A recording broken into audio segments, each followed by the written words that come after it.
아유, 급하게 왔네. 반갑습니다. 예, 예, 예. 그 뭐, 조금 아시겠습니까? 이게, 그 명리학 자체가 어려운 게 아니에요. 근데 우리가 기초적으로 조금 아시려고 하면은 간지에 대한 부분은 조금 아셔야 돼, 그래도. 그 간지라는 것이 단순하게 띠만 기준으로 되는 것이 아니라, 제가 저번 시간에 말씀드렸던 좌부터 이 해까지가 지지예요, 지지. 이게 무슨 뜻이냐면은 그 음양오행에서 나오는 모든 것을 함축하고 있다고. 쉽게 얘기하면 이 자체에서 색깔이라든지 방향이라든지 모든 것을 다 함축하고 있는 단어예요. 그러니까 이 제가 앞에서 앞 시간에 보내드렸던 유인물을 보셔가지고 다 그거는 인지를 하셔야 된다고. 그리고 이제 천간이라 해서 갑부터 개까지도 마찬가지로 이게 다 음양오행에 표시를 해놓은 거라고. 그래서 이제 이걸 처음으로 접하는 분들은 되게 어렵다고 생각하잖아요. 사실 조금 어렵긴 어렵습니다. 예. 근데 이제 어떤 학문이든지 우리가 옷을 입어도 내가 이제 계속 자라면서 옷을 바꿔 입어야 되듯이 기본적으로 내 몸이라고 생각하셔야 돼요. 이것을 깊이 있게끔 공부를 하게 되면 말 그대로 도사소리 듣는 거예요. 도사가 따로 있는 것이 아니라 이 학문을 조금 깊이 있게 들여다보면은 여기 이치가 다 있다고. 제가 이제 그 종교론을 떠나가지고 제가 설명을 드리면 뭐라고 말씀드리냐면요. 이게 이제 종교적인 의미에서 편견을 갖지 말고 제 생각하는 부분을 말씀을 드리면요. 종교를 떠나가지고 이거 기독교적인 사고방식을 배제한다고 이러면은 이 공부를 하게 되면 종교단체에 갈 일이 없어요. 종교단체에 갈 일이 없다니까. 그래서 이 기독교에서는 특히나 이단시하고 미신시 한다니까. 이 일을 하게 되면, 왜냐면 내 자신을 알잖아요. 내가 나가가고 물렀을 때 가는데 갈 이유가 전혀 없죠. 단지 종교적인 가치는 있어요. 내가 마음이 허하거나 외로울거나 할 때는 한 번씩 가는데, 그래가지고 종교단체들이 비즈니스화 돼가지고 영업이 안 되잖아요. 그러니까 못 가게 하는 거야. 그러니까 영업적인 부분이 많이 가미가 되는 거거든. 그래서 이제 연세 드신 분들이 여기 대부분인데, 연세 드신 분들이 야, 이 공부 어떻게 해가지고 하겠냐 하는데, 제가 비추어서 말씀을 드리면은 공자도 나이가 말년에 이걸 공부를 했어요. 말년에 주역을 봤는데, 주역이 뭐냐면은 이것도 음양오행이라니까. 이 표시에 이 표시. 이거 배웠죠? 이게 양이고 이게 음이에요.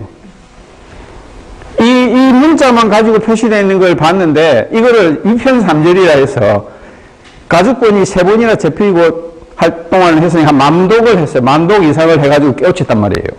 그럼 자기도 자칫 천재인데, 이거 일반 사람들이 보면 이게 도대체 공부가 되겠느냐 해서 자기가 프리스를 만들어낸 게 우리가 얘기하는 계사전이들 뭐 여러 가지 나오는 게 10익이라는 걸 만들어냈다고. 근데 지금 우리가 이거 보면 이것도 어려워요.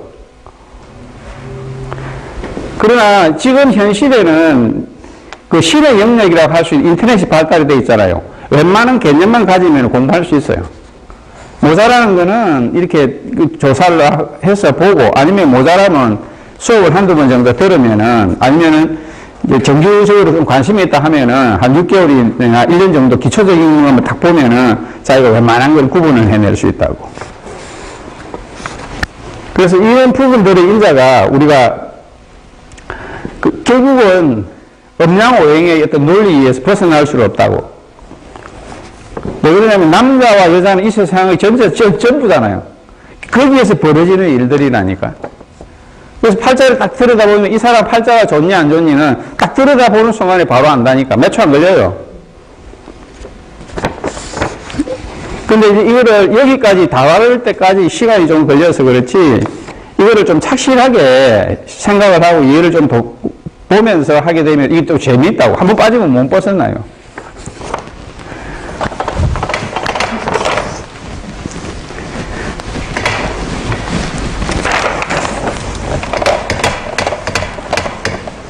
그래서 우리 요 수업한 부분을 이제 유튜브에 들어가면 유튜브 들어가시면은 이 창국 무용을 쳐요. 창국 무용을 치면은 우리 수업했던 내용이 그대로 나온다고. 제가 이걸 그 믹싱 해가지고 제가 다 위에 올려놓으니까. 그리고 들어가서 보시고 구독을 누르세요. 구독을 누르면은 다음에 올라가면 그거 뜬다고. 그러면 이제 다시 볼 수 있으니까. 구독 신청을 하시면 돼요. 나 영업하는 건 아니고.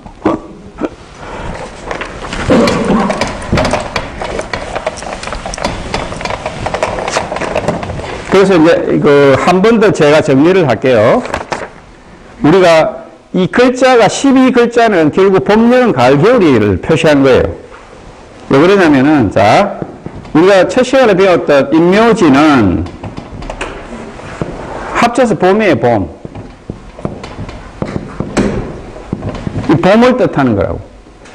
봄은 색깔은 청색이에요, 청색. 이게 청색이에요, 청색. 사오미 있죠? 사오미는 여름이에요, 여름. 여름이고 색으로 치면은 붉은색. 이게 화고 이거는 목이죠. 통칭적으로 그렇게 표현해요. 그리고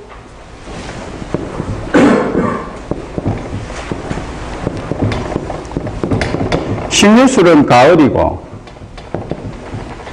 이걸 백색이라고 그래요. 백색. 흰색. 그리고 해자추. 이걸 겨울이고 흑색이에요. 흑색. 그래서 우리가 띠를 기준으로, 왜 띠를 기준으로 하냐면은 이게 다 모든 원리 근본이에요. 이게 봄, 여름, 가을, 겨울이라니까. 사계절을 이제 나누다 보니까 이렇게 12지지로 나눠난 거예요. 무슨 말씀인지 아시겠어요? 우리가 가을에는 3개월이 있잖아요. 지금 우리가 묘달이거든요. 토끼달.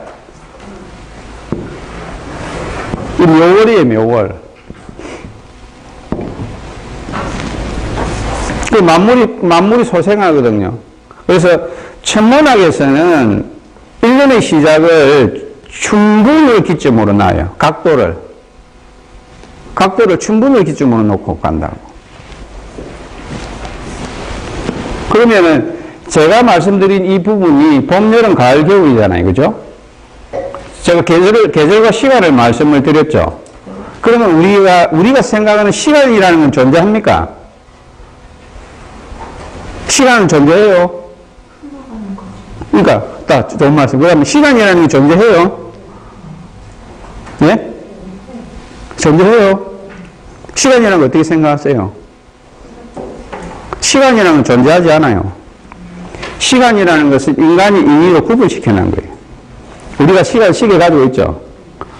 그러면은 사건성을 우리가 알 수 하기 위해서는 시간이라는 걸 쪼개야 되잖아. 약속된 플레이가 있어야 되겠죠.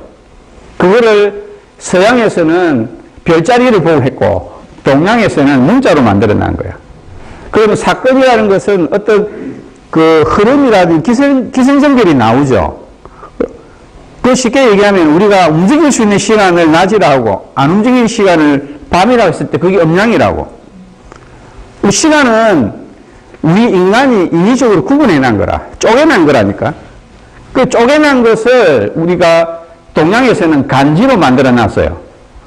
그러면 우리가 사건성이 일어날 수 있는 부분을 간지로 쪼개놨기 때문에 언제 일어날지 추론이 가능해요, 안 해요? 가능하다니까. 그걸 이론적으로 정립해놓은 것이 사주명리학이라고. 그리고 철학관이나 보러 가면 사주편차 펴놓고 당신이 운이 좋니 나쁘니 어떻게 구분해요? 시간을 구분을 해서 잡아내는 거예요. 그래서 이게 가장 기본적인 요소이기 때문에 이 간직에 대한 부분 이해를 해내야 된다고. 무슨 말인지 알겠죠? 시간을 쪼개난 거야. 이게 뭐냐면은 봄, 여름, 가을, 겨울이잖아요. 그죠? 제가 말씀드린 거. 이게 봄, 여름, 가을, 겨울인데 이것을 인위적으로 쪼개놓으니까 어떻게 쪼개놓느냐면은 지구가 자전거 공전을 통해 가지고 시간의 변화를 통해서 뭐가 생기죠? 에너지량의 정간이 표시가 나잖아. 에너지가 많을 때는 봄이고 아주 많을 때는 여름이고 그 다음에 줄어들 때는 가을이고 아주 없을 때는 겨울이 되죠. 그 정감의 표시를 문자로 표시해낸 거야. 그러면 사주팔자라는 것은 결국 뭐냐면은 내가 가지고 있는 에너지량이죠. 그 에너지량 자체가 운에서 어떻게 치고받을 때 어떤 현상이 일어나는지는 시간을 통해서 우리가 이론적으로 정립이 되거든. 그럼 언제든지 일어날 수 있다고 추론이 가능하죠. 그래서 명리학을, 사주팔자학을 추명학이라고 그래요. 명을 추산한다고 그런다고. 그건 뭐냐면 현대적인 관점에서는 시간이라는 것은 없는데 옛날 사람들이 쪼개난 거라니까. 지금 우리가 몇 분, 몇 시, 몇 분 하듯이 갑자시, 얼축시 하듯이 쪼개난 거라니까. 그럼 사건시행이라는 것은 그 시간을 문자로서 어떤 암호적인 용어로서 쪼개놨기 때문에 무엇이 발생될 수 있는지 추론이 되겠어요, 안 되겠어요? 충분하게 추론이 된다고. 그러면은 천재들이 그러한 이론적인 부분을 수천 년에 걸쳐서 정립을 해놓은 거라. 그걸 우리가 배운 거예요. 우리가 지금 이 시대는 사실 이제 뭐 첨단과학이고 달까지 가고 그 화성에다가 도시를 세우고 하는 시대지만 결국 우리가 배우는 것은 수천 년 전에 인문학적 유산을 가지고 지금도 우리가 배우고 있어요. 그러면은 과거 사람들이 무지했느냐? 천만이죠. 현대 과학으로 봐서도 이런 부분들을 알아냈다는 것이 고개가 절로 숙여질 때가 많아요. 우리가 얘기하듯이 갑자년, 갑자월, 갑자일, 갑자시를 옛날 사람들이 만들어냈다니까요. 북두칠성을 기점으로 해서. 북두칠성은 우리 태양계가 북두칠성을 중심으로 2억 5천 년 만에 한 번씩 돌아요. 그거를 수천 년 전에 사람이 그걸 알아내고 시간을 만들어 놨다니까. 그걸 한 번씩 보면 깜짝깜짝 놀란다니까.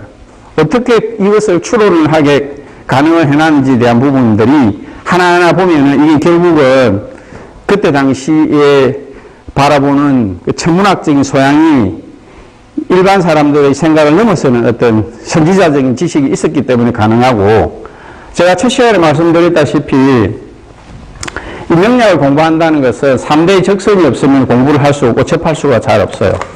왜 그러냐면은 이 공부는 옛날로 치면은 그 아주 상급의 지배자 계층 외에는 공부를 못하게 했고, 간지를 논하는 사람들은 아무나 논하지를 못하게 했어요. 조선시대까지도. 근데 그게 개화가 되면서 우리가 이게 학문적인 베이스로서 넘어왔고, 그러다 보니까 이제 제가 이 자리에 서가지고 제가 설명을 또 드리는 부분 중에도 하나도 그렇다는 거죠. 그래서 첫 번째로 우리가 이 명리학이라는 부분, 우리가 이제 여기 오늘 수업 시간에 말씀드렸다시피 뭐 내한테 맞는 옷이라든지 뭐 치료에 대한 부분, 발병의 원인들은 결국 우리 인간도 그러한 에너지 집합체고 음양오행의 한 소속이기 때문에 어떤 부분이 강하게 들어가 있고 어떤 부분이 약하게 들어가 있는지를 알기 때문에 그 병에 대한 부분도 추론을 해내고 당신이 언제 나을 것이냐 죽을 것이냐도 알 수 있다. 대충 뭐 어떻게 얘기하는지 아시겠습니까? 감은 들어오죠. 감각은 들어오죠. 전혀 모른다 이러면 안 됩니다.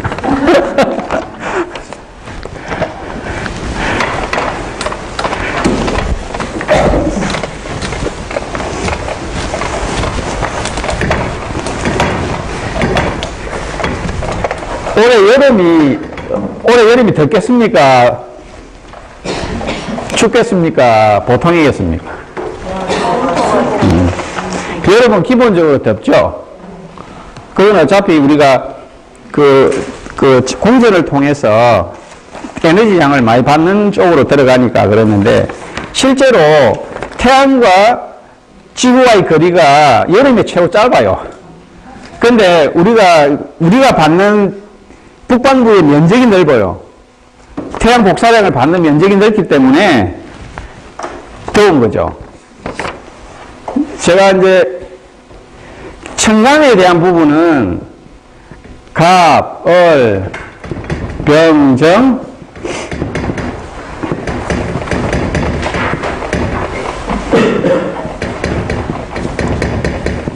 갑을, 병정, 무기경신, 인계로 나왔죠. 제가 늘 주장하는 거지만 집에서 올겨울이 추우니 올여름이 더우니를 알 수가 있어요. 제가 가르쳐 드릴게요. 생활 속에서 중요한 거거든요. 갑을 초봄, 지금이라 보면 돼요. 병정을 완연한 봄으로 보고 무기를 여름으로 봐요. 경신을 가을로 보고 인계를 겨울로 본다. 올여름은 무오김이에요. 월이 무오김이월이라고. 그러면은 에너지량이 무기로 왔죠. 가장 더운 계절로 들어왔죠. 그리고 우리가 여름으로 치를 때 아까 말씀드렸다시피 4오미는 여름이거든. 그러면은 우리가 얘기할 때 이 10천간이라 그래요. 10천간은 그 우주에서 쏟아지는 양이라 에너지량이래요. 태양의 복사량이라고 보아도 되고 아니면은 그 태양 주위에 도는 행성들의 에너지량을 표시하는 글자예요. 그러면은 그 에너지량 자체가 무기라는 이게 여름이에요. 여름이라는 글자에 우리가 말달이라 하고 오달이라고 하면 이게 하지에 걸린다고. 하지에 가장 덥죠. 가장 덥죠. 가장 더운 오미달에 딱 걸리고 에너지량이 무기로 딱 걸리면 얼마나 덥겠어요. 그 올여름이 금자의 복이 들면 아주 더운 해가 되고 지나간 날 있죠. 이번에 지나간 겨울 얼마나 추웠어요. 임자의 개축월이에요. 그러면은 해자축이죠. 해자축은 겨울이잖아요. 겨울인데 겨울의 에너지량을 쏘고 겨울이 들어왔단 말이에요. 겨울이 추울 수밖에 없죠. 그러니까 우리가 금자에 들어오는 기간 한 10년 정도 지난 것보다는 엄청 추웠죠. 추론을 할 수 있는 거예요. 지지라는 것은 뭐냐면은 천간의 에너지가 계절의 기운이 쏟아지는데 지구에서 어떤 에너지량을 받는 거야. 지지는 어떤 에너지량을 받는다. 예를 들어서 만약에 우리가 임묘진이 봄이라고 했잖아요. 그럼 예를 들어서 무인이다. 그러면 쏟아지는 에너지량은 여름인데 받는 기온은 봄이잖아요. 그러면 이 여름은 별로 안 더워요. 일반적인 더위보다는 좀 덜 덥단 말입니다. 이 추론을 한다고. 제가 작년부터 강의할 때부터 그 얘기 했거든요. 작년 한 여름 지나면서 가을쯤 넘어가면서 올겨울은 너무 춥고 내년 여름은 아주 더운 해다. 실질적으로 그렇게 들어온다고. 우리 일상생활에서 써먹을 수 있거든요. 예를 들어서 오늘 하루 일진이 무자일이다. 기밀이다. 이러면 오늘 상당히 에너지량이 폭발적이겠네. 조심을 해야 되겠네. 서로 거슬리는 행동을 하지 말아야 되겠네 하는 부분으로도 우리가 유출을 해서 써먹을 수 있다는 겁니다. 결국은 이 간지라는 것은 결국은 현대적인 관점에서는 에너지량이에요. 쉽게 얘기하면은. 근데 이거를 어떤 복잡한 용도로서 설명을 하기 시작하면 끝도 없죠. 왜? 우리가 배우는 건 서양식 교육을 배워왔잖아. 근데 옛날 사람들이 사고하고는 다르거든. 그러면 이거를 현대적인 관법에서 이걸 설명을 해드려야 된다. 무슨 말씀인지 알겠죠? 네. 몰라도 이해하십시오.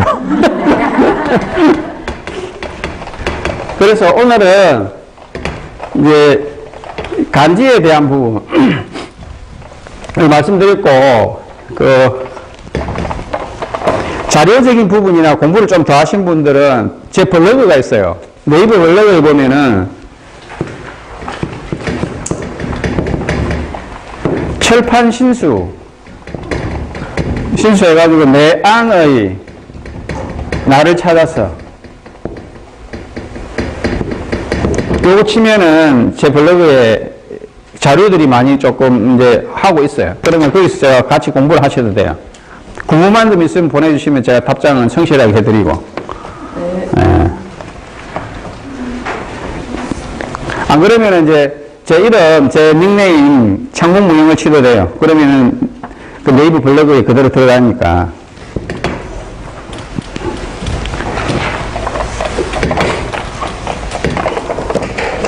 그러면 이제 색깔에 대해서 오늘 첫 시간 색깔에 대해서 말씀을 드릴게요. 제가 말씀드렸다시피 임묘지는 봄이니까 청색이고 사오미는 여름이니까 화고 신유술은 가을이니까 흰색이고 해자축은 겨울이고 검은색이고. 근데 이제 지지 중에서 봄의 끄트머리 숫자인 진하고 여름에 미하고 가을에 술하고 겨울에 축이 있죠. 이거를 토라고 해요. 토. 이걸 토라고. 토라고 해서 이거를 황색으로 봐요. 황색으로 보고 천간에 있는 토 무기토를 해서 같이 황색으로 본다고. 이거 전체적으로 토라고 그래요. 그래서 이제 우리 운명학을 공부하는 사람들은 이 토를 공부를 만약에 다 했다 이러면은 사주팔자의 70%를 넘었다고 그래요. 그만큼 이 해석이 어려운다는 거예요. 근데 이제 우리가 실생활에서 필요한 용도로 쓰기 때문에 이제 이걸 6개를 묶어서 통칭적으로 토라고 하고 황색이라고 그래요. 이걸 머릿속에 넣으셔야 된다.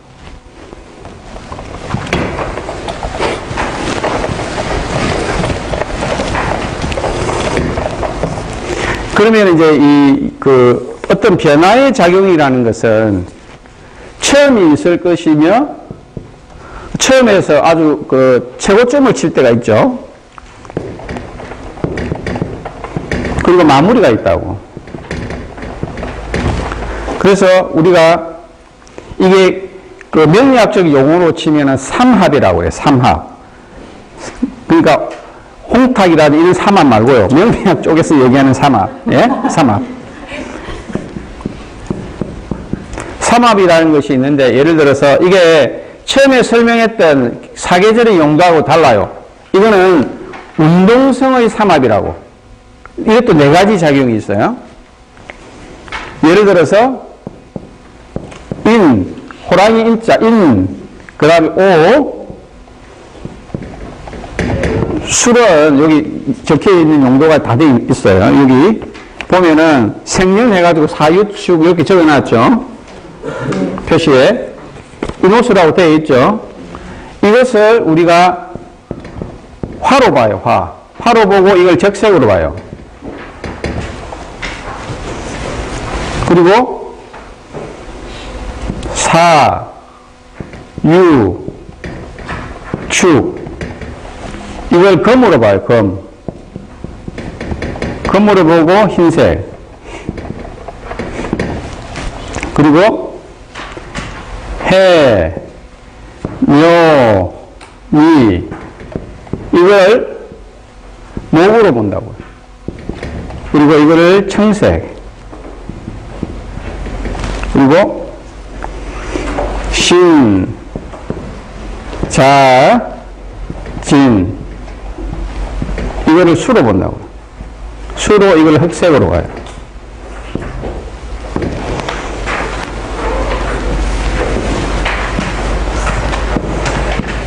여기서 이제 시작이 돼요. 색깔은 여기서 시작이 된다고.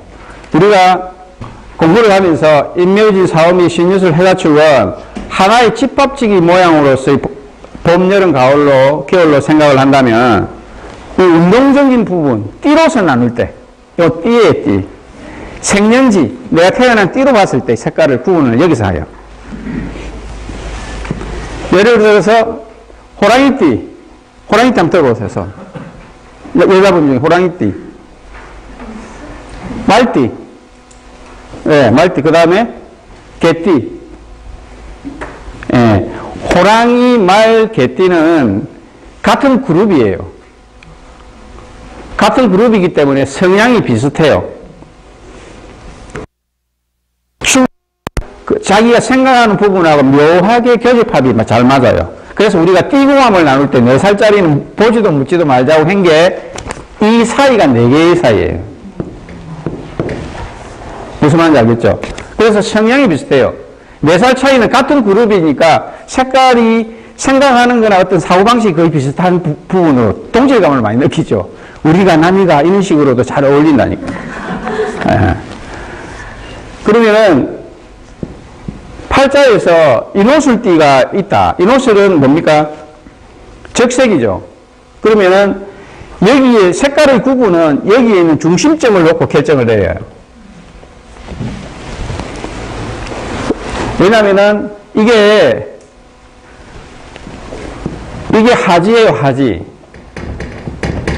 요는 추분이에요, 추분. 요는 춘분. 자는 동지예요. 우리가 이분이지 그러죠. 동지, 하지, 추분, 춘분 나눌 때. 이게 결국 절기력하고 같이 다 맞물려 가요. 우리가 배운 절기력이랑 우주력하고 같이 다 맞물려 간다고. 그러면은 여기 중심을 기점으로 해서 이 그룹이 호랑이, 범, 말, 개띠가 하나의 그룹이다. 그러면 이 사람은 색깔이 붉은색이죠. 이 사람은 붉은색 계열을 입게 되면은 운이 쇠퇴한다고 본다고. 그러면 어떤 색을 입어야 되느냐 하면은 이 색하고 붉은색하고 반대되는 색이 뭐예요? 검정색. 그래서 이분들은 색깔을 검정색 계열로 입어야 된다고. 그러니까 붉은색 계열을 제외한 나머지 색들을 주로 입어줘야 된다고. 주무시는 분, 눈 감고 있는 분들 계신다. 어제 뭐 많이 복잡한 일이 계셨나 보다. 그래서 이거는 여자들은 남자들에 비해서 아주 민감해요. 그러니까 보통 보면은 이제 이 부분을 뒤에 가서 뒤에 공부를 하겠지만은 잠자리 방향이 어느 방향으로 자는지에 대해서 부부 사이가 나쁘냐 좋으냐 다 알 수 있고요. 방에 들어가 애들 공부자리 들어가는 거 보면 이 애가 공부를 잘하느냐 못하느냐 대부분이 알아요. 그러니까 이 간지술에 대해서 이거는 결국은 이거는 뭐냐면 제가 방향하고도 연결이 된다고. 지구상의 방향이 있어요, 없어요? 우주에서 방향이 있어요, 없어요? 우주에서 방향이 없어요.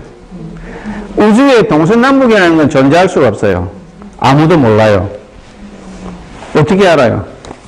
단지 우리가 태양이라는 태양계에 소속된 지구와 공전자전을 통해서 변화에 따라서 우리가 동서남북이 정해져 있잖아요. 해가 여기 있으니까 동쪽, 지구가 서쪽, 해가 중점에 있으니까 남쪽, 이게 북쪽이 되겠죠. 그러면은 우리를 규정짓는 세상 만물을, 현재 지구에 있는 세상 만물을 규정짓는 건 누구죠? 태양이에요, 태양. 본인이 아니에요. 대단한 사람, 태양 같은 사람이네. 그러니까 우리가 잘 인식을 해야 될 것이 옛날 사람들은 그 자연적인 중심으로 봤다고. 그래서 뭐냐면 우리가 지동설인이 그죠? 그 다음에 천동설인이 했던 이유 중에 하나가 뭐냐면 거기에 목숨도 왔다 갔다 했잖아요.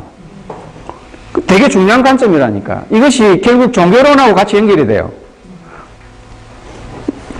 우리 얘기가 이제 광범위하게 넓어지면 이설이 많아지거든. 왜 그러냐면은 옛날에는 샤머니즘이냐 인구가 얼마 없을 때는 전부 자연에 의한 그 영향을 많이 받았기 때문에 자연이 위대하다는 생각을 가졌다고. 그러나 사람이 자꾸 많아지니까 이 사람들이 또 개종에 힘 있는 사람들이 이걸 눌러야 되잖아요. 그러면 어떤 목적이 있어야 되잖아. 그럼 난 하늘에 구름을 받았다, 하늘의 어떤 부분을 받았다고 하면서 하늘을 끌어있는 거예요. 그래서 이 지구의 유일신은 태양신이에요. 세계 어디를 나가도 태양신이라고. 뭐 요즘에 잘 알다시피 우리가 12월 24일을 크리스마스라고 그러잖아요. 그게 서양의 관점에서는 그게 동지라고. 동지 이후부터 태양이 켜져거든. 그래서 새로운 생명의 씨앗이 일어난다 해서 탄생이라고 한다고. 무슨 말씀인지 알겠죠? 네. 그래서 이 생물학적인 부분에 있어서 모든 지금 지구상에 놓여있는 생물들은 그 태양이라는 중심에 있어 지구의 어떤 변화의 모양 자체에서 진화가 됐어요. 그래서 그 영향을 절대 벗어날 수가 없다고. 그러면, 자, 여자가 말띠가 왔다. 예를 들어서 이제, 제가 만약에 이제 사람을 상담을 하는데, 우리는 일찍만 보면 알아요. 이 사람이 어떤 사람이 들어올지 안다고. 그럼 딱 앉아가지고 있으면 이 사람 옷 입고 들어오는 것부터 보면 안다고. 예를 들어 흰색을 듣고 왔다. 이러면 이 사람 벌써 이별수구나, 이별이나 소방을 맞았거나 왔구나, 딱 안다니까. 왜 그러냐면 흰색은 소복이잖아요. 초상색이잖아.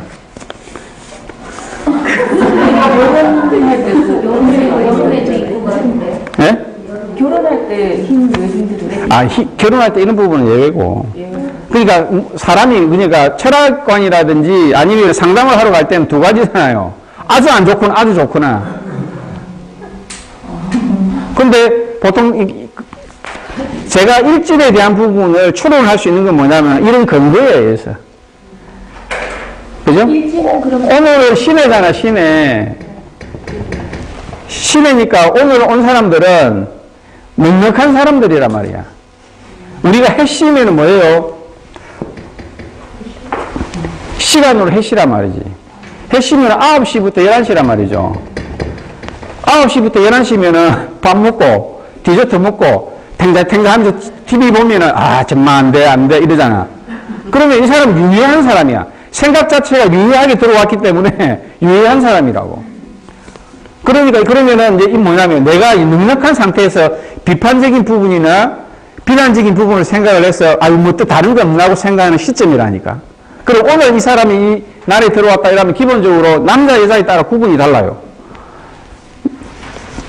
이게 이제 해묘미는 목이라고 그랬잖아요. 이게 목이라고 그랬잖아요, 제가 아까. 남자는 목화를 잘 못 써요. 남자는 기본적으로 양이란 말이에요. 그러면은 우리가 음양으로 나눌 때 목화는 양으로 본다고. 그 남자가 해시에 들어왔다 이러면은 별로 좋지 않은 모양으로 들어온다고. 뭔가 열불이 나는 상황으로 들어온다니까. 이런 식으로 추론을 한다니까요. 그럼 그게 안 맞느냐? 맞다고. 그러니까 제가 말씀드린 이런 모든 부분의 기초적인 부분이 다 연관이 돼야 넘어가요. 하나를 배우면은 하나에서 끝나는 게 아니라 모든 게 연결이 되게 돼 있다고. 그래서 이 학문이 참 묘한 거예요.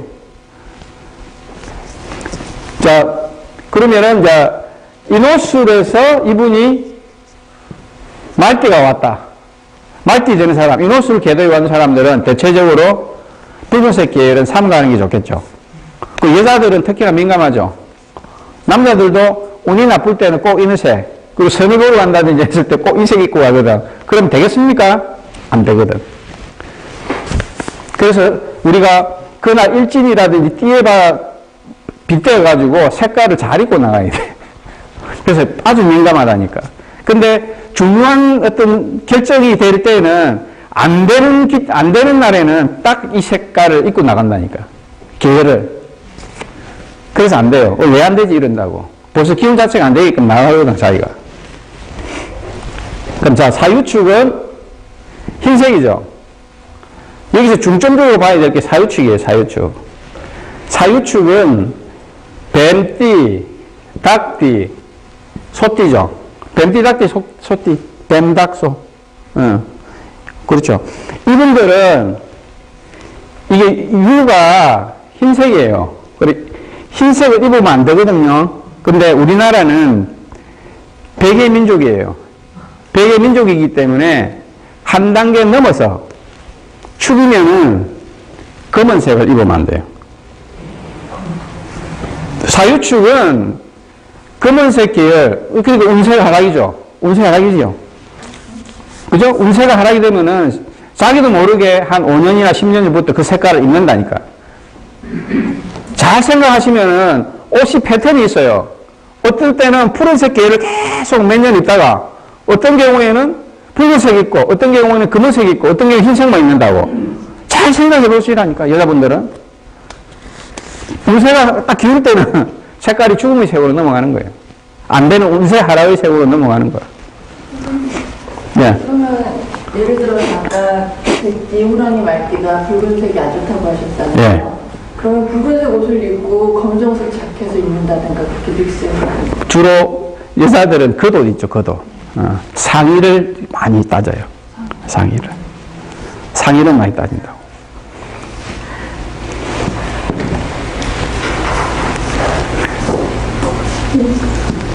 보통 여름 같은 경우에는 이제 색깔을 극단적인 색을 안 입잖아요. 극단적인 색을 잘 안 입거든. 그럼 이제 같은 계열이는 좀 비슷한 계열로 입어주고. 하니까 너무 극단적인 방향의 색깔은, 그리고 결국은 내가 남한테 보여주는 거는 상체를 보여주잖아. 아랫도리 안 보여주잖아요. 그냥 밑에 잘 안 보거든. 근데 이걸 이제 구분해가 지울 수도 있다고. 그래서 이제 우리가 이제 관법에 따라서 이 사람이 들어왔는데, 총각이 들어왔는데, 푸른색을 입고 왔다. 이러면 뭐 결혼 때문에 왔나? 이렇게 한다니까. 푸른색이라는 건 그 남성의 색이잖아요. 그죠? 봄이니까 뭔가 요즘 뭐 말 많은 분 있죠. 뭐 들이대 하다가 이제 나오듯이, 미투 운동 나오듯이 이제 그런 부분으로 넘어가는 거예요. 그래서 총각이 들어오느냐, 아저씨가 들어오느냐에 따라 좀 다른 거거든. 자, 해면이죠. 해면이 방금 얘기한 목이죠. 목은, 이건 토끼 몇자니까 해면이띠 있어요. 돼지, 토끼, 양띠. 손 들어봐요. 이분들은 청색 계열. 청색 계열을 상가하니까 청색이 반대편 되는 게 뭐죠? 흰색이죠. 흰색 계열. 청색을 되도록이면 피하라는 거죠. 그리고 원숭이띠, 쥐띠, 용띠. 계세요? 예. 예. 이거는 색깔이 겨울색이니까 흑색이죠, 흑색. 검은색 계열을 되도록이면 삼가하셔야 된다. 그러면 어떤 것을 입어야 되냐면은 반대편에 있는 색 있죠? 밝은색 계열. 핑크빛. 또는 아니면은 이제 화사한 색깔들 있죠? 근데 이게 단순하게 옷만 적용되는 게 아니에요. 이부자리도 적용이 됩니다. 주무실 때. 주무실 때 이부자리도 적용이 되거든요. 그래서 색깔이라는 것은 이런 용도로서 들어간다. 이 큰 틀로 나누어서 우리가 운동성의 용도로 따져서 봄, 여름, 가을, 겨울로. 무슨 말인지 알겠죠? 선생님, 사유축에 예. 흰색을 입지 말라고 하니까 한 단계 넘어서 검정색을 입지 말라고. 예. 예. 흰색만 유일하게 검정색을 상가해라. 그리고 나머지 색깔들은 괜찮아요. 근데 사람이 이제 그 색만 입고 있지는 못하잖아요. 그죠? 그러니까 색깔 그 자체를 조금 줄여 나가는 거다. 지금 옷이 내가 예를 들어서 뭐 신자진이다. 네? 검정색 입지 말라고 했는데 전부 검정색밖에 없다 이러면 옷 벗고 다닐 수 없잖아요. 그러면 조금씩 바꿔 나가는 거지. 시간을 두고.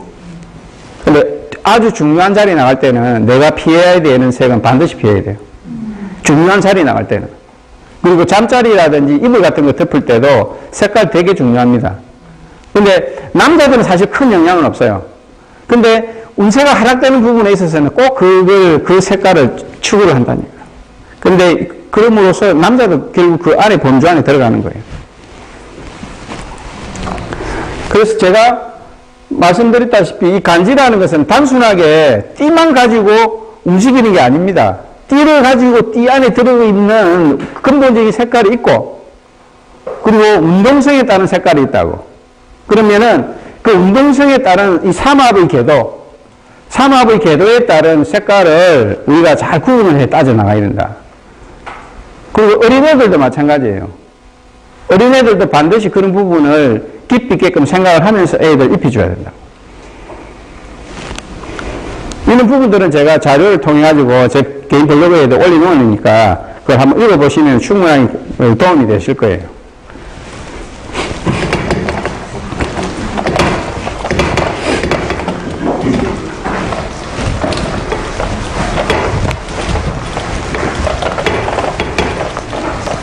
가운데에 있는 날띠나 닭띠나 이 여기는 예. 만약에 말띠 같은 경우에는 원래 이제 화에 정확히 맞춰 있으니까 그걸 너무 강조하면은 안 좋으니까 입지 말라는 식으로 해석하면 딱 맞죠. 아니요, 같은 궤도. 근데 인이나 술이나 얘네들도 그냥 똑같은 식구예요. 가는 거야. 근데 중심은 색깔은 원래 중심 있는 색깔하고 그래, 맞아요. 말씀하신 거 똑같아요. 똑같이 적용되는 거예요.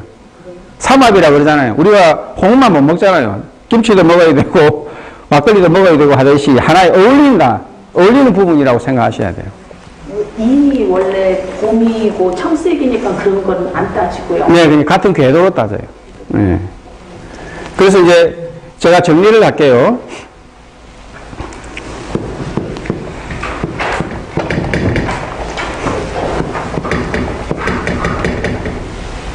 음양은 우리가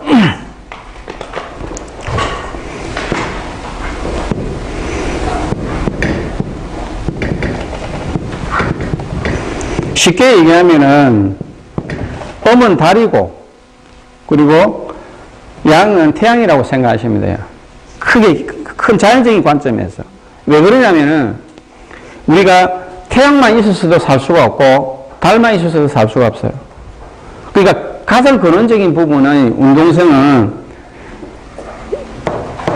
생명력을 움직이게 할 수 있는 태양에 있어서 그 다음에 달이 있어야 되잖아요. 달이 반사작용을 해주지 않으면 생명체가 다 없어져요.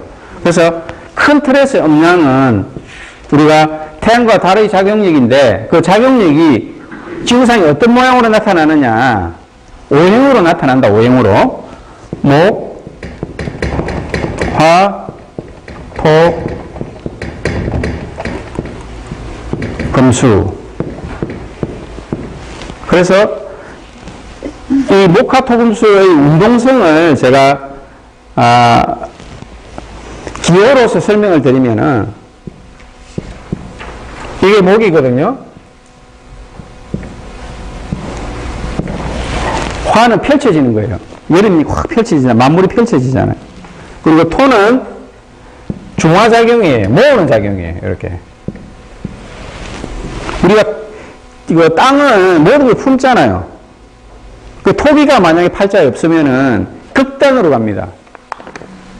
팔자 자체가 극단으로 질러버린다니까. 그 중화성을 모을 수 있는 게 없으니까 극단으로 가버린다고. 금이라는 것은 우리가 가을이 되면은 서리가 내리죠. 서리가 내리잖아. 위에 있던 게 내리죠. 수라는 것은 압축되는 작용이에요. 우리가 겨울 되면은 이렇게 웅크리잖아요.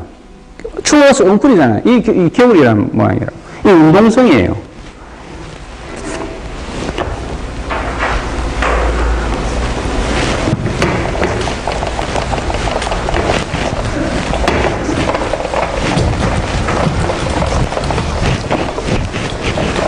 자, 이것을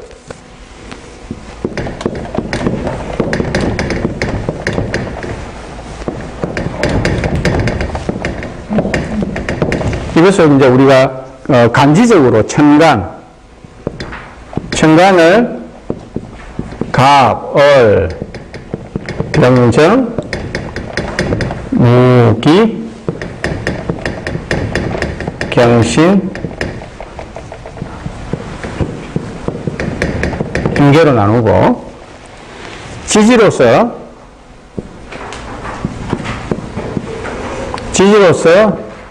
임묘진, 임묘, 사오,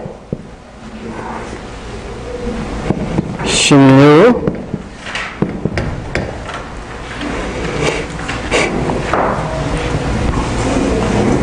해자. 그리고 청간하고 다르게 지지는 토가 두 개가 더 있어요. 진, 술, 축, 네. 이 대표 선수라고. 그러면 이제 우리가 이 부분을 가지고 우리가 공부를 하죠. 그러면은 원래 오행의 삼합은 오행의 그 구조는 이런 식으로 넘어가는데 우리가 띠를 기준으로 해서 궤도를 기준으로 해서 사회적인 용도로 봤을 때는 삼합이라는 게 있어요. 삼합이라는 것이 아까 말씀드렸다시피 토끼띠, 말띠, 개띠.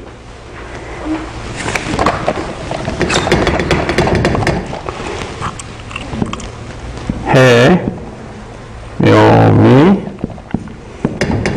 인, 오술, 그 다음에 금은 사유축, 수는 신자진.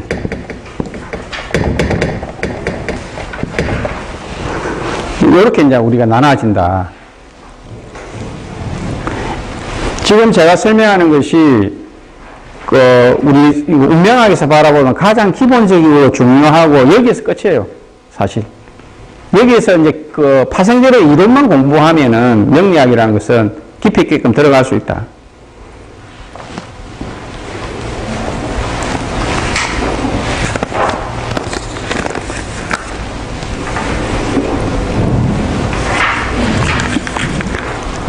이해 안 되시는 분 있어요? 안 된다고 하면 물어보세요. 이거는 다른 거 없어요. 궁금한 것은 여쭤봐요. 물어봐요, 괜찮아. 이게 이제 좀 깊이 있는 부분으로 들어가게 되면은, 팔자 자체에서, 이렇게 있죠. 요 구도. 이 글자가 팔자에 있는 사람들은, 이 글자가 들어있는 사람들은 팔자가 괜찮은 팔자가 돼요. 그리고 이 팔자가 있는 사람들은 팔자가 조금 불리하죠. 조금 덜해요. 평범한 팔자. 근데 이 9가지 글자 중에서 추린다고 하면은 네 가지 정도 글자를 추릴 수 있어요. 호랑이, 뱀, 원숭이, 개. 이것이 가장 능력 있는 글자예요. 대체적으로 성공한 사람들이나 쉽게 얘기하면 콧방귀 좀 끼는 사람들은 대체적으로 이 글자들이 한두 개, 두세 개씩 다 들어있어요. 왜냐하면 호랑이나 뱀이나 원숭이나 개는 동물 중에서도 상당히 영적인 신통력을 가지고 있는 동물이거든. 그리고 이 글자가 조금 약한 부분은 뭐냐면은 돼지, 토끼, 양은 동물적인 부분에 있어서도 평범하죠. 조금 평범하잖아요. 근데 호랑이, 말, 개, 뱀, 그죠? 닭, 소, 요 정도 빼고, 찌 정도 빼고 하면 나머지 되게 강한 글자죠. 여기서 또 하나 조금 추가한다고 하면은, 용띠, 용. 한 5개 정도. 글자. 그럼 만약에 결혼을 해가지고 내가 애를 좀 넣으려고 하면 어떤 애를 선택을 해야 되겠어요? 글자를 딱 선택해야 되겠죠. 그럼 대체적으로 센 놈들이 나와요. 잘 사는 놈들이 나옵니다. 제가 말씀드렸죠. 사람도 동물이라니까. 그러면 이왕이면 경쟁력이 있는 애가 나오는 게 좋겠죠. 경쟁력 있는 애가 나오는 게 좋다고. 근데 이제 어쩌다가 생각 없이 이렇게 애 놓는 수도 있는데, 이제 아니까, 그죠? 이제 아니까 애를 조금 구분해가 놓을 수도 있겠죠. 그러면 어떤 해, 황금 돼지 해, 뱀코 고요해 이런 특별한 좀 해가 있잖아요. 네, 그냥 붙이는 거예요. 네, 그냥 붙이는 거예요. 황금돼지가 뭐예요? 기회예요, 기회. 이게 토가 황토라 그랬잖아. 황색이라 그랬잖아. 황금돼지. 올해는 무술이죠, 무술. 무술이 뭐라 그래요? 황금개가 아니고요. 누룽이. 누룽이 아니에요. 우리 시골에 다니는 누룽이 똥개예요. 올해 똥개예요. 누룽이잖아. 이게 언어가 붙이기 나름이라고. 그러니까 이게 이제 우리가 옛날에는 그냥 무술용 이랬는데 요즘에는 이제 부르기 좋게, 그죠? 황금돼지에 뭐 이렇게 부르잖아요. 뭐 백말띠에. 백말띠가 경호생이잖아, 경호생. 백말띠가 좋고 안 좋고 어디 있어요? 말띠인데. 보통 이 경이라는 글자 자체가 가을이잖아요. 숙살직이거든. 그러니까 이 보통 이제 경호는 우리가 경호라는 글자를 좀 쓰는 사람들은 대체적으로 여자들이 남자들이 좀 센데 써요.